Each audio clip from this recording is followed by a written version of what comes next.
बहुत बहुत स्वागत है आपका हमारे इस चैनल पे। और आज मैं बहुत दुखी हूँ। आज जो इन्फॉर्मेशन आई है राइस की साइड से स्टूडेंट को लेकर के, जो स्टूडेंट चाहते थे कि वो प्रमोट हो जाए, जिनका एग्ज़ाम के रिजल्ट के बाद में SYC या फिर SCP, SYC या SYCP या फिर SYCT आया था, या फिर आपके अपसेंट दिखाया गया था, और या आपको NC दिया गया था, और कुल मिलाकर के आपका रिजल्ट जो है वो 4 टाइम एक्स कर दिया गया था। मैं इसलिए परेशान हूँ क्योंकि वो सभी स्टूडेंट जो हैं वो अब प्रमोट नहीं हो पाएंगे, उनका अब कुछ नहीं हो पाएगा। ऐसा क्यों बोल रहा हूँ मैं? क्योंकि बहुत सारे यूट्यूबर ने आपको बताया कि कोई फॉर्म आया हुआ है, आप अपनी एप्लीकेशन लिखिए, आप अपनी प्रॉब्लम को बताइए और बता करके आप उसको लिखिए और लिख करके एनालिस्ट को सेंड कर दीजिए, या फिर उसको ईमेल कर दीजिए, या फिर उसको कोरियर कर दीजिए। इन सभी चीज़ों के पीछे ये एप्लीकेशन थी क्या?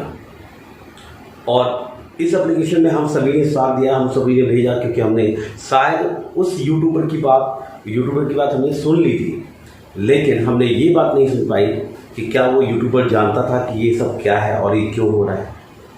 और यूट्यूबर को पता भी नहीं था, और शायद मुझे लगता है कि उसने कभी ये फॉर्म देखा भी नहीं था कि क्या फॉर्म था और किस तरीके से। क्योंकि जो भी आप बाय हैंड दे के आ रहे हैं और जो भी आप पोर्टल पर भेज रहे हैं, वहाँ पर इंडिकेट करती है कुछ चीज़ें जो मैं आपको बताऊंगा आपको। लेकिन ये वीडियो पूरा देखिएगा ताकि आप समझ पाएँ और अपने साथ होने वाले इस चीज़ से बच सकें, और अपना साल तो खैर जिनको बच चुका है, लेकिन अब जिनका बच सकता था अब वो नहीं बच पाएगा, क्योंकि ये फॉर्म आप भर चुके हैं बहुत सारे स्टूडेंट। और अगर आप भरने जा रहे हैं तो प्लीज़ मत भरना।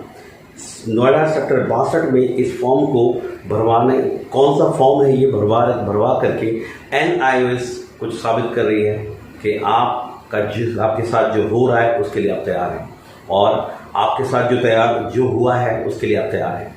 ऐसा क्या है ये, इसके बारे में ये वीडियो है, ध्यान से समझिए। बहुत सारे स्टूडेंट जो हैं वो फॉर्म को वहाँ पर एप्लीकेशन लेके जा रहे हैं। NIOS नोएडा सेक्टर 62 की बात कर रहा हूँ, वहाँ एप्लीकेशन लेके जाते हैं और वहाँ पर उनको एक फॉर्म मिलता है। उस फॉर्म को फिलअप करते हैं और अपने डॉक्यूमेंट अटैच करते हैं, उनकी आधार कार्ड, मार्कशीट्स और साथ ही ID कार्ड, वो लेकर के वहाँ पर जा करके एप्लीकेशन के साथ में एक फॉर्म अटैच करते हैं, उसको साइन करते हैं, उसको फिलअप करते हैं, और फिलअप करने के बाद सबमिट कर देते हैं और खुश होकर घर आ जाते हैं। घर पे आ रहे कि मैंने अपनी एप्लीकेशन डाल दी है, अब कुछ होगा। लेकिन ऐसा बिल्कुल नहीं है।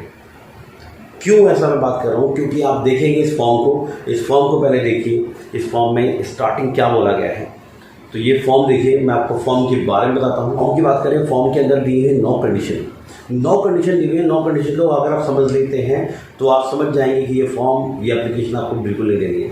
कैसे, किस तरह का एप्लीकेशन आपको मिलेगा वहाँ पर पूरा कंप्लीट। देखिए इसको, इस तरह का कंप्लीट इंफॉर्मेशन मिलेगा। इसको आप साइड में देख लीजिएगा, मैं आपको वहाँ पर दिखा दूँगा।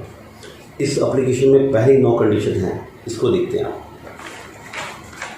NIOS national institute of open schooling, regional centre Delhi, application form for grievance of learner regarding result of secondary and senior secondary, April 2020, declare on 5 अगस्त 2020 यानी 5 अगस्त को। तो ये कहता है एप्लीकेशन फॉर्म जो है जिसमें शिकायतें आप दे रहे हैं, वो सभी स्टूडेंट रिगार्डिंग अगर 10th और 12th के रिजल्ट के लिए जो अप्रैल 2020 में आया था।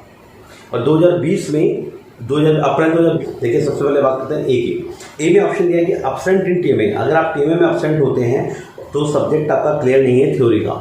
ओके, एक। बी की बात करें, less mark in the TMA। अगर आपके नंबर बहुत कम आए हैं TMA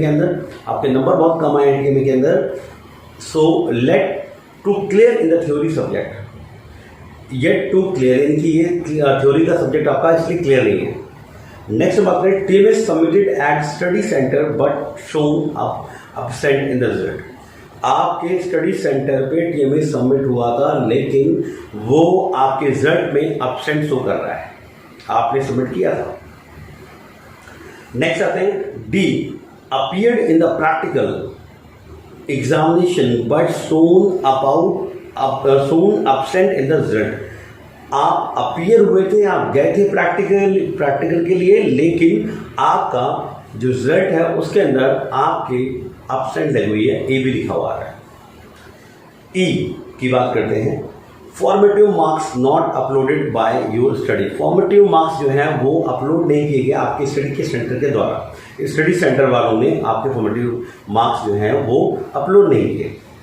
learner pass but not satisfy with result. Learner student जो है वो पास हो गया है, लेकिन जो नंबर है उससे वो सेटिस्फाई नहीं है, उस रिजल्ट से बिल्कुल सेटिस्फाइड नहीं है। टीएम जी की बात करते हैं, TMA marks given but theory marks not awarded in the result. TMA के मार्क्स दे दिए गए हैं, लेकिन आपको थ्योरी के मार्क्स नहीं दिए गए हैं रिजल्ट में। और एच जो लास्ट है 9, TOC marks not incorporated in the result. आपके रिजल्ट आ गया है, लेकिन टीओसी के मार्क्स नहीं ऐड किए हैं, और ये आपको रिजल्ट में मिल रहा है, यानी कि आपके वो रिजल्ट जो टीओसी के मार्क्स होते हैं, जो आपके फेल की मार्क्स के उसमें ऐड नहीं किए गए। अब मैं बात करता हूँ उसमें कि यहाँ तक आपने देखा, अब आपको लग रहा हो कि ये शिकायत तो बिल्कुल मेरी है, क्योंकि हमारी शिकायतें ही यही हैं। अब इन शिकायतों से आपने क्या देखा कि हमें लग रहा है कि ये बहुत अच्छा हो रहा है हमारे लिए, और सारी शिकायतें जो हैं वो हमारी ऐसी ही हैं, यही हैं। अब इन 9 कंडीशन से आपको क्या लगता है? इन 9 कंडीशन में आपको बताते हैं कि आपकी समस्या यह है, एनालिस्ट अच्छी तरह जानता है और आप इस समस्या से ग्रसित हैं, आप समस्याओं को बता रहे हैं बस। और जैसे ही आप इन समस्याओं को समझते हैं कि हाँ ये समस्या है मेरी और आप मुझे प्रमोट कर दिया जाए, ऐसा आप चाहते हैं और फॉर्म को भरते हैं। अब आते हैं कि असाइनमेंट जो है, क्योंकि अगर आप कहीं एब्सेंट थे या आप कहीं एब्सेंट दिखाई दे रहा है रिजल्ट में आपके, और आप वहाँ पर गए थे, तो आपको फील हो जाता है कि हाँ मैं वहाँ पर गया था और मेरा एब्सेंट था, यही तो रीज़न था, और यही रीज़न था तो फिर मैं पास हो जाऊँगा, और ये रीज़न आपको दिखता है वहाँ पर। बिल्कुल सही है, ऐसा ही सबको लगता है और ऐसा ही लग रहा है और ऐसा ही फॉर्म भर रहे हैं सब लोग। अब मैं बात करता हूँ आपसे कि अब हमें यहाँ पर डिटेल देनी है, स्टूडेंट की डिटेल मिलती है जिसमें लिखा होता है स्टूडेंट का नाम कैपिटल लेटर में, और इनरोलमेंट नंबर, आपका रोल नंबर, साथ ही लिखा होता है कोर्स, यानी कि आपके सीनियर से जो आप कौन से क्लास में, 10th में है 12th में है, और आपने क्या अपनी प्रूफ के तौर पे कॉपी अटैच की है, रिजल्ट कॉपी अटैच की है 2020 की वो, and please mention the brief, और आप अपना ग्रीवेंस से अपनी शिकायतें जो है वो ब्रीफ में लिख दीजिए। और साथ ही बोलता है 6 नंबर पे, indicate your category given above, और अपनी कैटेगरी बता दीजिए जो हमने अभी थोड़ी देर पहले बात की थी। तो अपनी कैटेगरी पूछेगा वो, और आपकी वो 9 नंबर्स में कैटेगरी कौन सी आपकी प्रॉब्लम है वो। उसके बाद है डेट दिखाई दे रही है आपको, डेट्स है, और साथ ही दिखाई दे रहा है सिग्नेचर ऑफ लर्नर, यानी कि स्टूडेंट का सिग्नेचर, और मोबाइल नंबर और ईमेल आईडी। यहाँ तक तो ठीक है, यहाँ तक कोई प्रॉब्लम नहीं है, लेकिन अब समस्या अब आती है। अब कई स्टूडेंट अगर इस नोट्स को पढ़ लें, जो ये लास्ट पार्ट होता है, इस नोट्स को पढ़ लें तो ये फॉर्म को भरेंगे ही नहीं, ये भरेंगे ही नहीं। क्यों? ऐसा क्यों है? क्योंकि इस फॉर्म को जो नोट्स हैं उसके अंदर एक एक पॉइंट जो है ना वो आपकी सारी मेहनत को बेकार करने वाला है। कैसे? देखिए, मैं आपको फॉर्म दिखाता हूँ, देखिए इसमें नोट्स दिखाता हूँ, नोट्स है यहाँ पे। लर्नर में please note that whose grievance come under category A to E above need not submit the application as no action would be taken on these issue।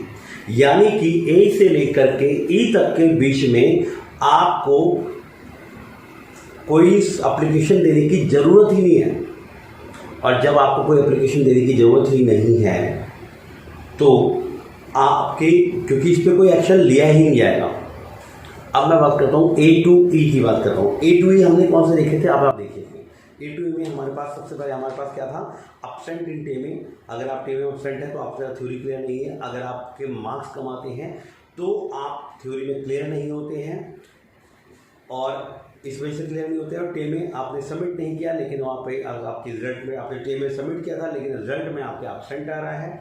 आप प्रैक्टिकल देने गए थे और आपके रिजल्ट में एब्सेंट आ रहा है, और साथ ही आप फॉर्मेटिव असेसमेंट जो मार्क्स थे वो स्टडी सेंटर से सबमिट नहीं हुए थे, ये एब्सेंट रहा। यानी कि 5 चीज़ें A to E तक के बीच में इसकी कोई सुनवाई होगी ही नहीं। नेक्स्ट बात करते हैं सेकंड नोट्स पे।